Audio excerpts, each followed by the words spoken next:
जंगल में बहुत तेज बारिश हो रही थी। मीनू मौसी और रानू चिड़िया आपस में बातचीत कर रही थी। मीनू मौसी, जंगल में 3 दिन से लगातार बारिश हो रही है। अब तो इस बारिश को बंद हो जाना चाहिए। तुम सही कह रही हो रानू, लगातार हो रही बारिश से सभी बहुत ज्यादा परेशान हैं और चिंतित भी। मैं जरा जंगल का एक चक्कर लगा कर आती हूँ। इतना बोलकर रानू चिड़िया बारिश के बीच उड़ने लगी। रानू चिड़िया उड़ते हुए कुछ ही दूर गई थी कि तभी उसकी नजर एक बकरी के बच्चे पर पड़ी, जो कि बारिश में भीगता हुआ कांप रहा था। अरे, ये बकरी का बच्चा तो ठंड में कांप रहा है। लगता है ये अपने घर का रास्ता भूल गया है। रानू चिड़िया ने इतना कहा ही था कि तभी रानू चिड़िया की नजर उस बकरी के बच्चे से थोड़ी दूर खड़े हुए एक पेड़ के पास एक भेड़िए पर पड़ी। ये भेड़िया तो हमारे जंगल का मालूम नहीं होता, ये तो किसी दूसरे जंगल का लगता है। रानू चिड़िया उड़ते हुए भेड़िए के पास पहुंच गए। कौन हो तुम? मैं अपने जंगल के सभी प्राणियों को जानती हूँ। तुम तो इस जंगल के नहीं लगते। तुम सही कह रही हो, मैं इस जंगल का नहीं हूँ। मैं इस जंगल से गुजर रहा था कि तभी बारिश शुरू हो गई। बारिश से बचने के लिए मैं इस जंगल में रुक गया। जब बारिश बंद हो जाएगी तो मैं चला जाऊंगा। ठीक है। इतना बोलकर रानू चिड़िया उस बकरी के बच्चे के पास जाकर बोली, तुम यहाँ पर क्या कर रहे हो? तुम्हारी माँ कहाँ है और तुम्हारा नाम क्या है? मेरा नाम गोलू है। मैं बारिश में खेल रहा था, मगर खेलते खेलते बहुत दूर निकल आया और घर का रास्ता भूल गया। इतना बोलकर गोलू रोने लगा। तुम चिंता मत करो, मैं तुम्हें तुम्हारे घर ले जाऊंगी। मेरी माँ मना कर रही थी, लेकिन मैंने उनकी बात नहीं मानी। तुम्हें अपनी माँ की बात माननी चाहिए थी। चलो मेरे साथ। रानू चिड़िया गोलू को लेकर कुछ ही दूर चली थी कि तभी गोलू की माँ गोलू को ढूंढते हुए वहाँ पर आ गई। तुम कहाँ चले गए थे गोलू? तुम्हें पता है मैं कितनी परेशान हो गई थी। अपनी माँ को देखकर गोलू खुश होते हुए बोला, मैं आपकी अब हमेशा बात मानूंगा माँ। रानू चिड़िया गोलू की ओर देखकर बोली, अब तुम अपनी माँ के साथ घर चले जाओ और जब तक बारिश बंद नहीं हो जाती तब तक बाहर खेलने मत आना। गोलू अपनी माँ के साथ चला गया और रानू चिड़िया उड़ते हुए मीनू मौसी के पास जाकर सारी घटना बताने लगी। रानू चिड़िया की बात सुनकर मीनू मौसी बहुत गहरी सोच में डूब गई। मीनू मौसी, आप इतनी गहरी सोच में क्यों डूब गई? कहीं वो भेड़िया उस मासूम बकरी के बच्चे को नुकसान पहुंचाने की तो नहीं सोच रहा था ना? अरे नहीं मीनू मौसी, वो भेड़िया तो खुद डरा सहमा पेड़ के नीचे खड़ा हुआ था। बारिश बंद होने के बाद वो चला जाएगा। अगले दिन बारिश थम गई। रानू चिड़िया धूप का आनंद ले रही थी कि तभी मोनू चिड़िया वहाँ पर आकर रानू चिड़िया से बोली, अरे रानू, तुम यहाँ आकर बैठ गई हो और वहाँ पर बेचारी एक बकरी फूट फूट कर रो रही है। कौन सी बकरी फूट फूट कर रो रही है? मुझे नहीं पता। वह बेचारी अपने बच्चे को ढूंढती फिर रही है। उसका कहना है कि उसका बच्चा कल रात से घर से लापता है। चलो मेरे साथ। रानू चिड़िया मोनू चिड़िया के साथ तुरंत वहाँ पर चली गई। उसने देखा वह बकरी गोलू की माँ थी। रानू चिड़िया उसके पास जाकर बोली, क्या हुआ? तुम रो क्यों रही हो? कल मैं अपने गोलू को घर पर ले गई थी।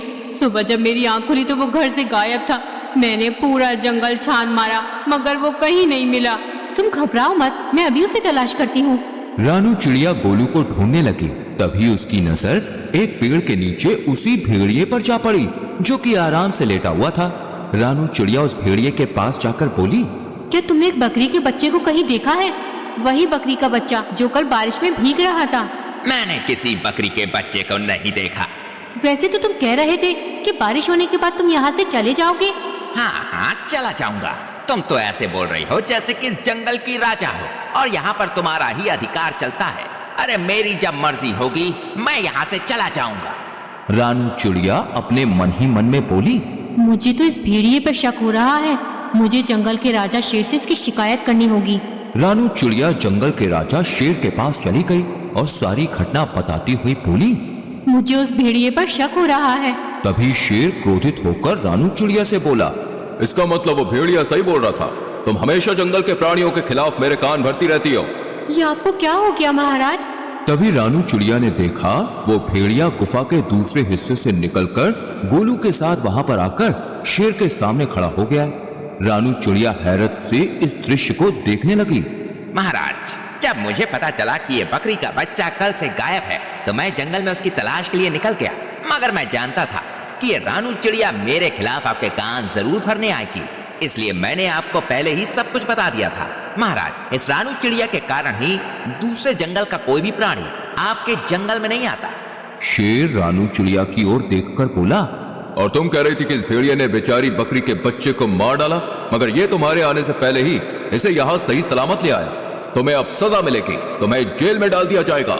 इतना बोलकर शेर ने अपने सिपाहियों को आदेश दे दिया और रानू चिड़िया को एक पिंजरे में बंद कर दिया। शेर भेड़िए की ओर देखकर बोला, तुम्हारी जब तक मर्जी हो तुम यहाँ पर रह सकते हो। भेड़िया खुश होकर वहां से चला गया। इधर मोनू चिड़िया इस सारे दृश्य को देख रही थी। वह तुरंत मीनू मौसी के पास पहुंच गई और सारी घटना बताते हुए बोली, कुछ कीजिए मीनू मौसी, जंगल के राजा शेर ने रानू चिड़िया को बंदी बना लिया है।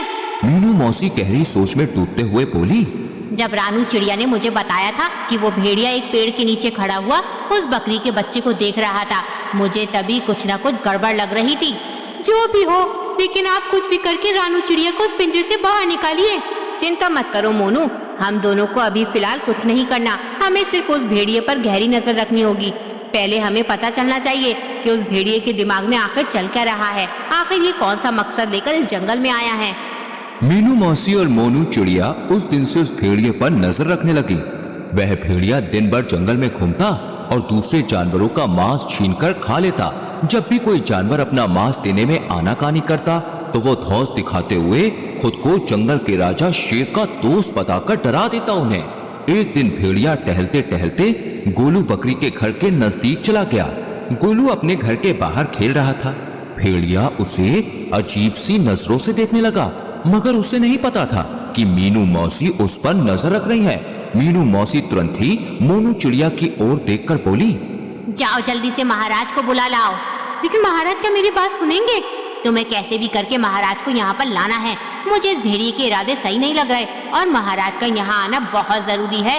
मीनू मौसी की बात सुनकर मोनू चिड़िया सीधे उड़ती हुई जंगल के राजा शेर के पास पहुँच गई। यहाँ पर क्यों आई हो मोनू? महाराज, आपको अभी और इसी वक्त मेरे साथ चलना होगा। मुझे अब चिड़ियों पर भरोसा नहीं रहा। सोच लीजिए महाराज, कहीं ऐसा ना हो कि आगे जाकर आपको अपने फैसले पर पछताना पड़े। लेकिन तुम मुझे कहाँ ले जाना चाहती हो? आप मेरे साथ चलिए और आप अपनी आंखों से देख लीजिए कि मैं आपको क्या दिखाना चाहती हूँ। शेर राजा मोनू चिड़िया के साथ सीधा उस जगह पर चला गया।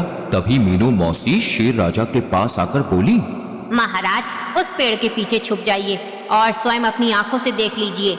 मीनू मौसी के कहने पर शेर राजा पेड़ के पीछे छुप गया। भेड़िया गोलू के करीब आकर उसे देखते हुए बोला, आज तुम्हारा मांस खाने का मन कर रहा है मुझे।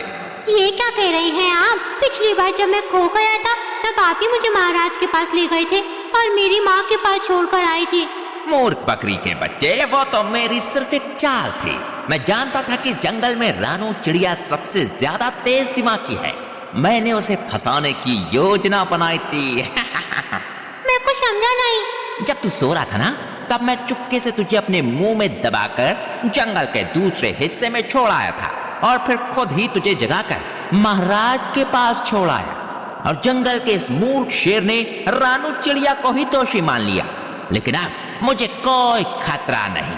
अब अगर मैं तुझे खा भी जाऊंगा तो जंगल का राजा शेर कभी विश्वास नहीं करेगा। तुझे खाने के बाद मैं जंगल में अपनी मनमानी शुरू कर दूंगा। इतना बोलकर भेड़िया गोलू बकरी के बच्चे के ऊपर हमला करने वाला था कि तभी शेर दहाड़ता हुआ वहां पर आ गया। शेर को दहाड़ता हुआ देखकर भेड़िया पूरी तरह से घबरा गया। अच्छा, तो ये थी तुम्हारी चाल। तुमने जंगल की सबसे ज्यादा समझदार और मेरी विश्वसनीय पक्षी को मेरे ही हाथों बंदी बनवा दिया। मैं तुम्हें जीवित नहीं छोड़ूंगा।